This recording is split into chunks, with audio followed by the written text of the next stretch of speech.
Bismillahirrahmanirrahim. Assalamualaikum warahmatullahi wabarakatuh. Selamat pagi Ananda kelas 8. Hari ini kita bertemu kembali di pelajaran IPA. Hari ini kita akan membahas tentang optik. Nah, kata optik mungkin Ananda sudah tidak asing lagi ya dengan kata optik ini.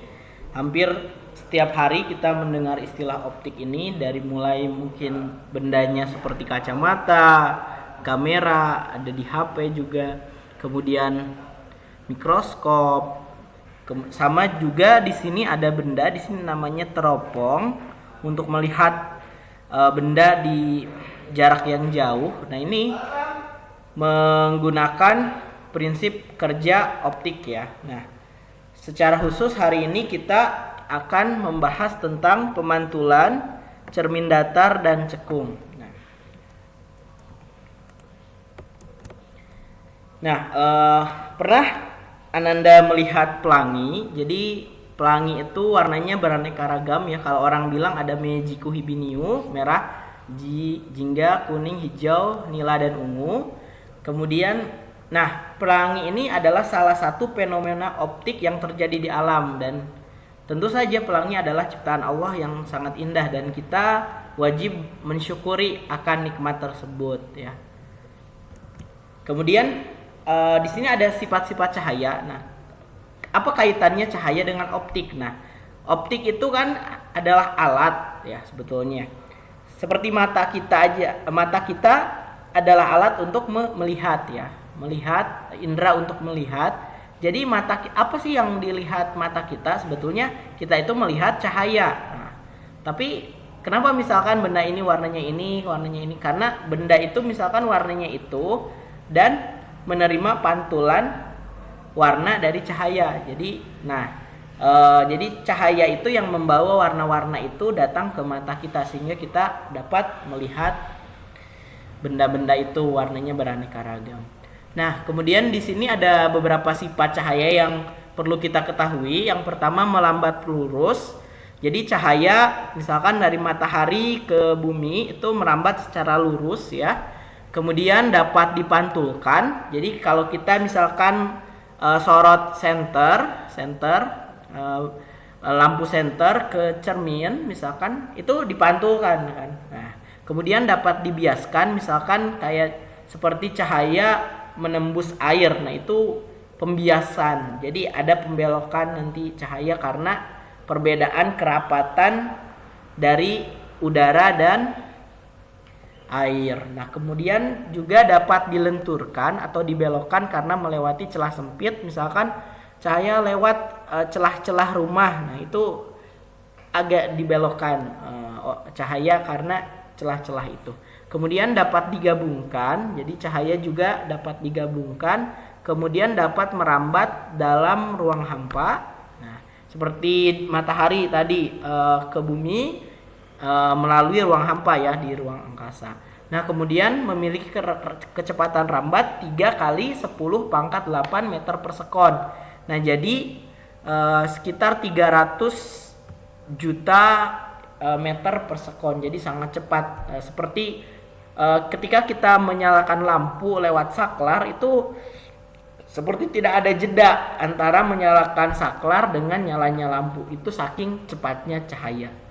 Nah, kemudian untuk cahaya sendiri ada yang dikenal dengan nama pemantulan. Seperti tadi kan salah satu sifat cahaya yaitu pemantulan. Nah, dan ada hukum di ilmu fisika, di ilmu IPA, yaitu hukum Sinelius. Hukum Sinelius ini bunyinya seperti ini. Sinar datang, sinar pantul, dan garis normal terletak pada satu bidang datar. Jadi ini sinar datang, sinar pantul terletak pada satu garis datar sama garis normal. Ini garis normal yang tegak lurus. Ini sinar datang, ini sinar pantul. Nah, kemudian hukum kedua, sudut datang dan sudut pantul cahaya sama besar. Ini sudut datang yang I ini, sudut pantul yang R ini. Nah, jadi dia itu sudut I dan sudut R, sudut datang dan sudut pantul besarnya sama besar. Ini bidang pantulnya misalkan cermin ya. Kemudian Di sini ada pembentukan bayangan pada cermin datar. Nah, jadi misalkan kita pernah pasti mungkin setiap hari ya kita bercermin ya. Nah, cermin itu adalah salah satu contoh cermin datar ya. Nah, di sini misalkan kita sedang berkaca di cermin, ini bayangan kita. Nah, ada sifat-sifatnya. Bayangan yang terjadi bersifat tegak ya, tentu kita berdiri, bayangan kita berdiri. Sangat menyeramkan ya jika kita berdiri, bayangan kita duduk ya kan, tidak mungkin ya. Terus jarak benda dan jarak bayangan sama besar. Jadi misalkan kalau kita dari cermin jaraknya 1 meter, maka bayangan kita juga menjauhi cermin 1 meter juga. Kemudian bayangan bersifat maya atau semu ya, tentu saja karena di belakang cermin. Kemudian besar dan tinggi benda sama dengan besar dan tinggi bayangan, itu ya pasti ya. Kemudian bayangan pada cermin datar tertukar. Sebagai contoh, tangan kiri pada yang kita arahkan itu di cermin itu, jadi yang mengarahkannya tangan kanan, itu berbalik ya. Nah, kemudian jika ada 2 buah cermin datar disusun membentuk sudut, jadi bayangan yang terbentuk itu dapat dirumuskan dengan rumus matematika seperti ini. N sama dengan 360 derajat dibagi alfa dikurangi 1. Nah, alfa di sini sudut yang dibentuk oleh 2 cermin dan N banyaknya bayangan yang terbentuk. Nanti kita akan bahas di soal. Nah, ini ada contoh soalnya. 2 cermin datar disusun membentuk sudut sehingga membentuk sejumlah bayangan seperti di gambar. Di sini ada bendanya, kita lihat di sini yang titik ini ada benda. Kemudian ada 2 cermin, cermin 1 dan cermin 2. Nih, bayangan yang terbentuk ada berapa? 1, 2, 3, 4, 5. Ada 5 bayangan. Nih, bayangkan dari satu benda kemudian didekatkan 2 cermin datar, jadi ada 5 bayangan. Ini salah satu fenomena yang terjadi di cermin datar. Nah, kemudian jika sudut cermin tersebut diperkecil 15 derajat, hitunglah jumlah bayangan yang terbentuk. Seperti tadi kita ketahui menggunakan rumus ini. Kemudian kita masukkan N1 sama dengan 360 derajat per A1 dikurangi 1. Tadi N-nya jumlah bayangannya berapa? 5. 360 dibagi A1. Nah, di sini yang dicari A1 sudutnya karena tadi kan tidak diketahui sudutnya. Berarti 5 ditambah 1. 1 dari mana? Dari sini, pindah ruas. Jadi ditambah. Terus 360 dibagi A1 menjadi A1 sama dengan 360 derajat dibagi 6. 6 5 ditambah 1 ya. Sama dengan 60 derajat. Jadi sudut tadi kita cermin itu membentuk 60 derajat sehingga bisa menghasilkan 5 bayangan. Nah, pertanyaannya, jika sudut cermin tersebut diperkecil 15 derajat, maka A2 berapa gitu kan? Nah, A2 kan 60 dikurangi 15 derajat kan, 45 derajat karena diperkecil 15 derajat kan, dari 60 ke 45. Kemudian jumlah bayangan yang terbentuk N2 sama dengan 360 derajat dibagi A2 dikurangi 1. Karena tadi sudutnya sudah diketahui 45, di sini berarti 360 derajat dibagi 45 dikurangi 1 sehingga dapat di sini 8 dikurangi 1. 8 dari mana?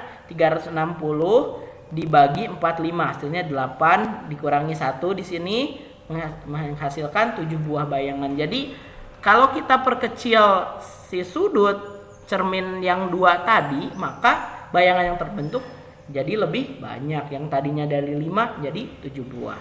Nah, kemudian kita akan bahas tentang pembentukan bayangan pada cermin cekung. Nah, cermin cekung bersifat konvergen, mengumpulkan cahaya. Jadi mengumpulkan cahaya karena bentuknya cekung ya. Jadi cahaya itu berkumpul dan fokusnya bernilai positif. Nilai fokus yang selalu positif membuat jarak fokus pada cermin cekung juga selalu positif. Nah, bentuk cermin cekung berupa lengkungan yang teratur ya, cekungan gitu ya, dan permukaannya melengkung ke dalam. Cermin cekung banyak dimanfaatkan sebagai antena parabola. Jadi kan parabola menangkap sinyal ya, sinyal radio atau sinyal TV misalkan. Nah, sinyal itu kan ditangkap dalam bentuk parabola yang cekungan. Jadi cekungannya tadi bersifat memusatkan sinyal, yang memusatkan cahaya. Nah, sebagai pengumpul sinar matahari di PLTS, nah pembangkit listrik tenaga surya. Jadi untuk menangkap panas matahari yang lebih banyak gitu, nah diperlukan sih prinsip dari cermin cekung ini agar semakin banyak panas yang terperangkap dan dirubah jadi listrik. Nah kemudian juga sebagai pemantul pada lampu mobil. Kalau kalian perhatikan lampu mobil itu cermin yang dekat dengan lampunya itu yang di dalam itu bentuknya cekung karena dia ingin mengumpulkan cahaya sehingga lebih terang. Kemudian sebagai pemantul pada berbagai lampu sorot, nah dan senter. Nah, seperti di gambar ini ya. Nah, kemudian sifat bayangan yang dibentuk cermin cekung yang pertama konvergen, mengumpulkan cahaya, kemudian fokusnya bernilai positif. Sifat bayangan tergantung letak benda, kemudian jumlah ruang letak benda dan letak bayangan selalu sama. Kemudian jika ruang bayangan lebih besar dari ruang benda, maka sifat bayangannya diperkecil. Jika ruang bayangan kurang dari ruang benda, maka sifat bayangannya diperkecil, yang tadi diperbesar. Kemudian sifat bayangan di 4 ruang adalah maya dan tegak. Kemudian sifat bayangan selain di ruang 4 nyata dan terbalik. Nah, kemudian di sini jalannya sinar pada cermin cekung. Nah, di sini misalkan ditembakkan sinar ke cermin cekung, maka akan memantul ya seperti tadi bunyi hukum Snellius ya. Kemudian di sini juga memantul, di sini juga memantul. Kemudian di sini ada ruang 1, ruang 2, ruang 3. Nah, ruang 1 itu di dalam titik fokus, ruang 2 itu di depan ini R di pusat kelengkungan cermin cekung. Kemudian ruangan 3 yang di belakang R ini ya. Nah, ruangan 4 itu di belakang cermin cekung. Jadi di sini yang nyatanya, di sini yang belakang cermin cekungnya ya, di sini. Nah, kemudian ini pembentukan bayangan pada cermin cekung di sini. Kita bisa lihat. Di sini ditaruh benda di ruangan 2. Ruangan 2 itu di antara F dan R, di antara titik fokus dan pusat kelengkungan cermin. Nah, di sini ditaruh benda, kemudian di sini juga ditaruh benda, kemudian di sini ditembakkan sinyal-sinyalnya, nah atau sinarnya. Jadi sifat bayangan benda pada gambar di atas, kalau di dalam ruangan 2, sifat gambar itu nyata, terbalik dan diperbesar. Sifat bayangan yang dibentuk cermin cekung itu berbeda-beda. Di sini kita bisa lihat di ruangan 1 maya tegak diperbesar, ruangan 2 nyata terbalik diperbesar, ruangan 3 nyata terbalik diperkecil. Nah, Ananda dapat lihat buku IPA halaman 344 untuk melihat lebih jelas lagi bagaimana sifat-sifat dari cermin di ruangan 1. Misalkan jika benda itu ditaruh di ruangan 1, di ruangan 2, di ruangan 3, bagaimana sifat dari bayangannya, apakah nyata, apakah maya, apakah terbalik, apakah tegak, apakah diperbesar, apakah diperkecil. Nah, ini salah satu tadi PLTS ya, gambar pembangkit listrik tenaga surya, salah satu penerapan dari cermin cekung. Nah, kemudian persamaan yang sering muncul pada cermin cekung. Ini 1/F sama dengan 1/S ditambah 1/S aksen, atau bisa dirubah menjadi ini ya. F itu jarak fokus cermin cekung yang tadi jarak fokus. Kemudian S itu jarak benda terhadap cermin, S aksen jarak bayangan terhadap cermin. Misalkan kita bisa gambarkan di sini. Nah, ini S aksen karena di belakang jarak bayangan ya. Nah, kemudian ditaruh misalkan bendanya di sini, ini S jarak sebenarnya. Kemudian titik fokus biasanya di sini ini. Nah, kemudian untuk perbesaran, jadi perbesaran itu kan kalau kita berkaca di cermin cekung, kadang-kadang atau seringkali bayangan kita di cermin itu lebih besar daripada aslinya. Nah, untuk menghitung perbesaran itu apakah 2 kali, apakah 3 kali, dengan rumus seperti ini. Jadi nilai mutlak dari S aksen tadi jarak benda terhadap jarak bayangan terhadap cermin, kemudian dibagi jarak bayangan yang sebenarnya ya. Jarak maksudnya jarak benda yang sebenarnya terhadap cermin cekung. Kemudian H aksen jarak atau tinggi benda yang di bayangan, kemudian H-nya tinggi benda sebenarnya. Nah, kemudian di sini ada contoh soal untuk lebih memahamkan. Sebuah benda setinggi 5 cm, coba bayangkan ada benda setinggi 5 cm berada di depan cermin cekung. Jarak fokus cermin cekung tersebut adalah 2 cm dan jarak benda terhadap cermin cekung adalah 3 cm. Tinggi bayangan yang terbentuk adalah berapa? Nah, ditanyakan bayangan yang ada di cermin cekung. Nah, tinggi benda H 5 cm, jarak fokus F 2 cm, jarak benda S 3 cm. Nah, mencari jarak bayangan. Kan tadi seperti persamaan yang ada di cermin cekung 1/F titik jarak fokus sama dengan 1/S jarak benda dari cermin ditambah 1/S aksen jarak bayangan terhadap cermin. Nah, karena kan tadi jarak fokusnya 2, di sini bisa ditulis 1/2 dibagi sama dengan 1/3 di sini. 3 ya, di sini jarak bendanya 3, kemudian ditambah 1/S aksen. Nah, karena yang dicari jarak bayangan 1/S aksen ini S aksen yang dicari, berarti 1/S aksen sama dengan 1/2 dikurangi 1/3. Jadi yang ini karena tadi ditambah jadi dikurang. Kemudian 1/S aksen sama dengan 3/6. Kenapa jadi 6 nih? Karena kita menyamakan penyebutnya 2 dan 3, yang bisa menyambung antara 2 dan 3 6. Nah, di sini jadi 3, di sini jadi 2.